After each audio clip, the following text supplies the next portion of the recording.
All right, so we're back outside the McMansion of, sorry, Ed Helvey, I didn't mean to steal your term, but this van is absolutely gorgeous. A lot of thought, engineering. Barry from Baltimore has been explaining some of the features of the van. We're going to take a look now at a couple of things that are pretty interesting. He's got this big black plastic tube on the roof of his van. I'll let you get a close look at it. And Barry, step up here and tell us what this is all about. Sure thing. This is a 10-foot piece. It started as a 10-foot piece of white ABS pipe at 4-inch diameter. And when I went to pick it up, I was telling the guy what I was going to do with it, and he said, "Well, I got the perfect ends for you for a solar shower." Really? And he come up with this right here as the inlet. Now the cap right there screws off of there, and I think it's just a shade over 10 gallons of water, because it's a 10-foot section of it. Wow, that's cool. And if you notice, right on top of the cap there's a Schrader valve. Now, for folks that don't know, a Schrader valve is the same thing as what's in a common bicycle tube Or car tire. Yeah.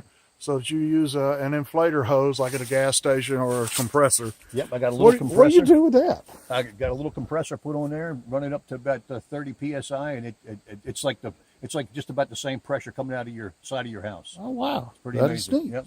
And so it runs back all the way to the back of the van. Where there's a little turn down right here. Put a hose bib on with a quick disconnect from my hose. Just plug my hose in, open up the water, and the hose is about 6 foot long, and I put it right in this area right here. I use a stand-up shower enclosure, and I got a little hole cut at the top. The hose goes inside, and I usually just wet down, soap up, rinse off, and I can probably do that with a gallon and a half. So I should have maybe 6-8 showers. Oh yeah, out of the tube.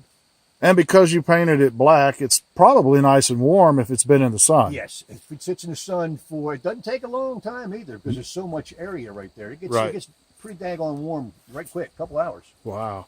Yeah, I know the solar bags, if they're in direct sun, they really start cooking pretty quick.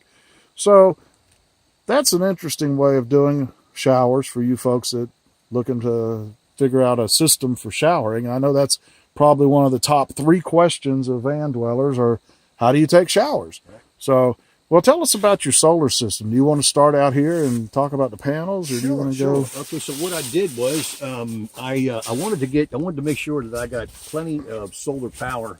So I took some measurements of the roof, the width and the length, and I couldn't go full length because I have a fan in back there, an extraction fan to pull the heat out.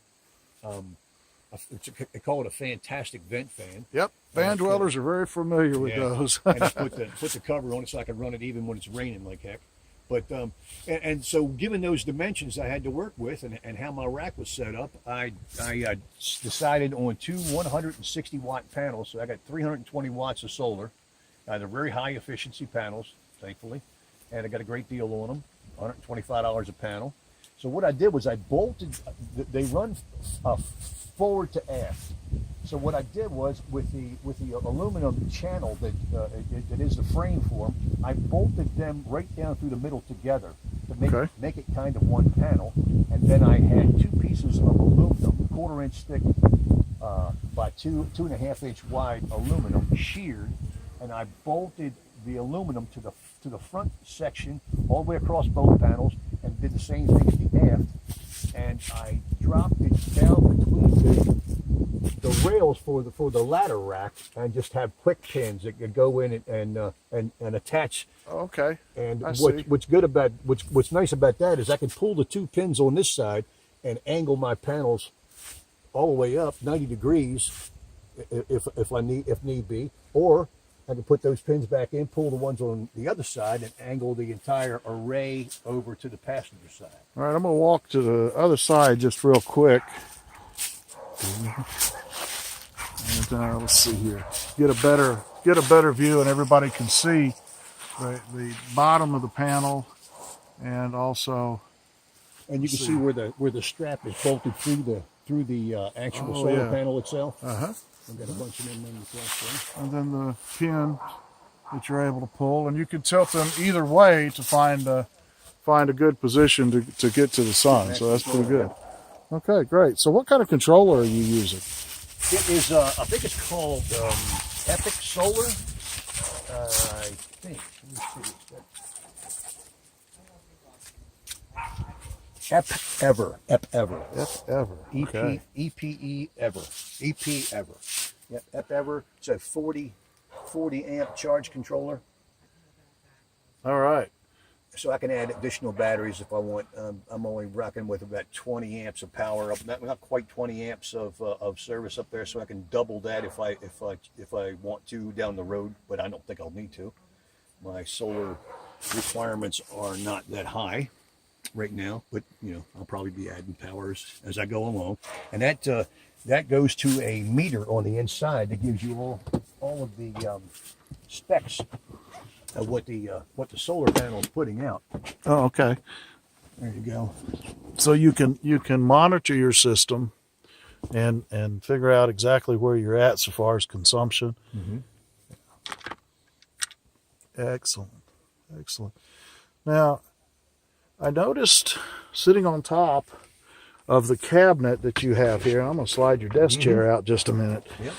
Oh, your desk chair better stay bungeed up. This is pretty comfortable. I noticed also, along with your solar batteries, they're sitting underneath this refrigerator. Mm-hmm. They're in a compartment, and then you have this fridge.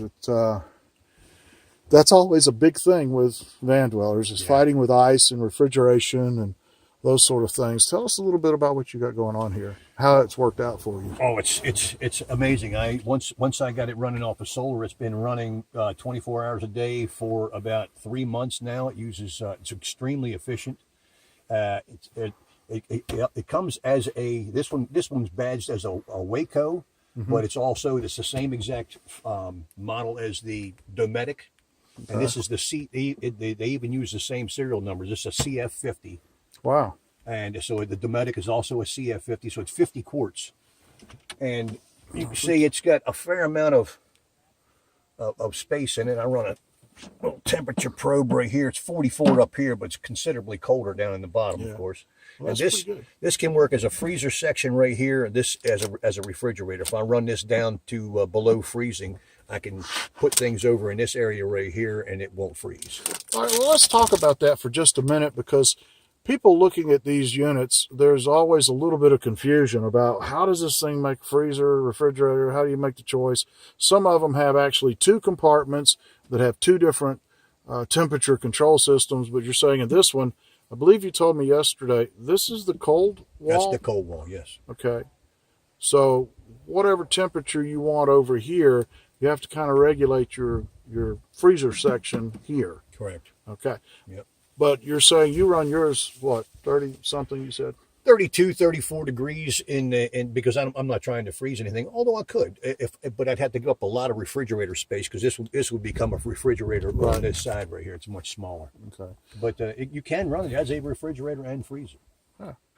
All right, so I hope that clears some things up, because I know when I was looking at 12-volt refrigerators, I saw all these units that claimed to be refrigerator, freezer, and then you get to reading remarks and reviews, and you found out that, oh, well, it's really only one big compartment, and you had a cold wall that controlled the temperature of everything. Or yes, this one that was twice the price actually had 2 different zones. Right. So that's very interesting. Is there anything, and this is a loaded question, okay? Okay. Is there anything that you would immediately do different?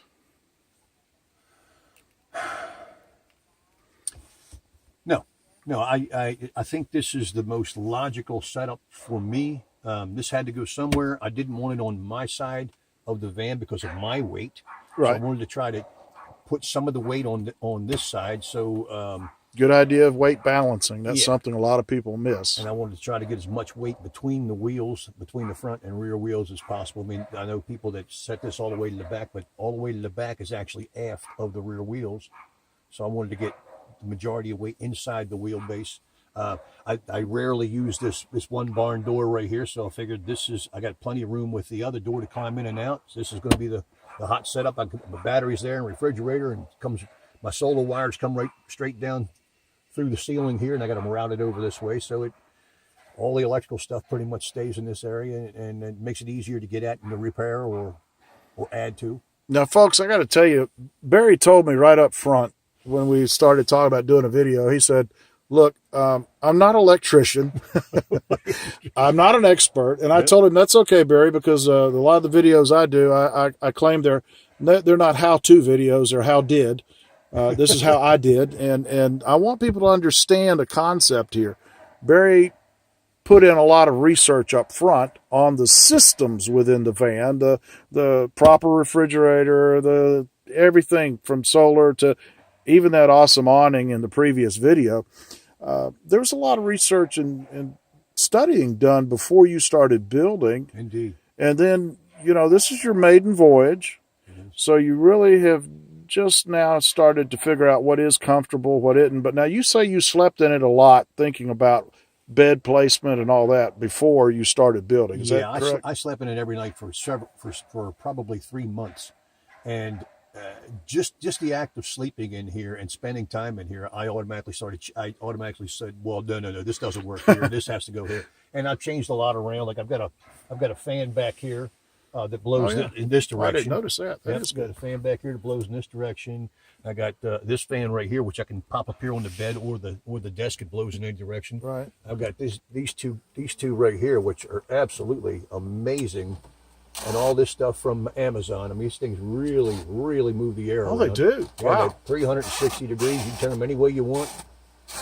That may be how I replaced the ceiling fan in our bedroom in the van. And listen how quiet.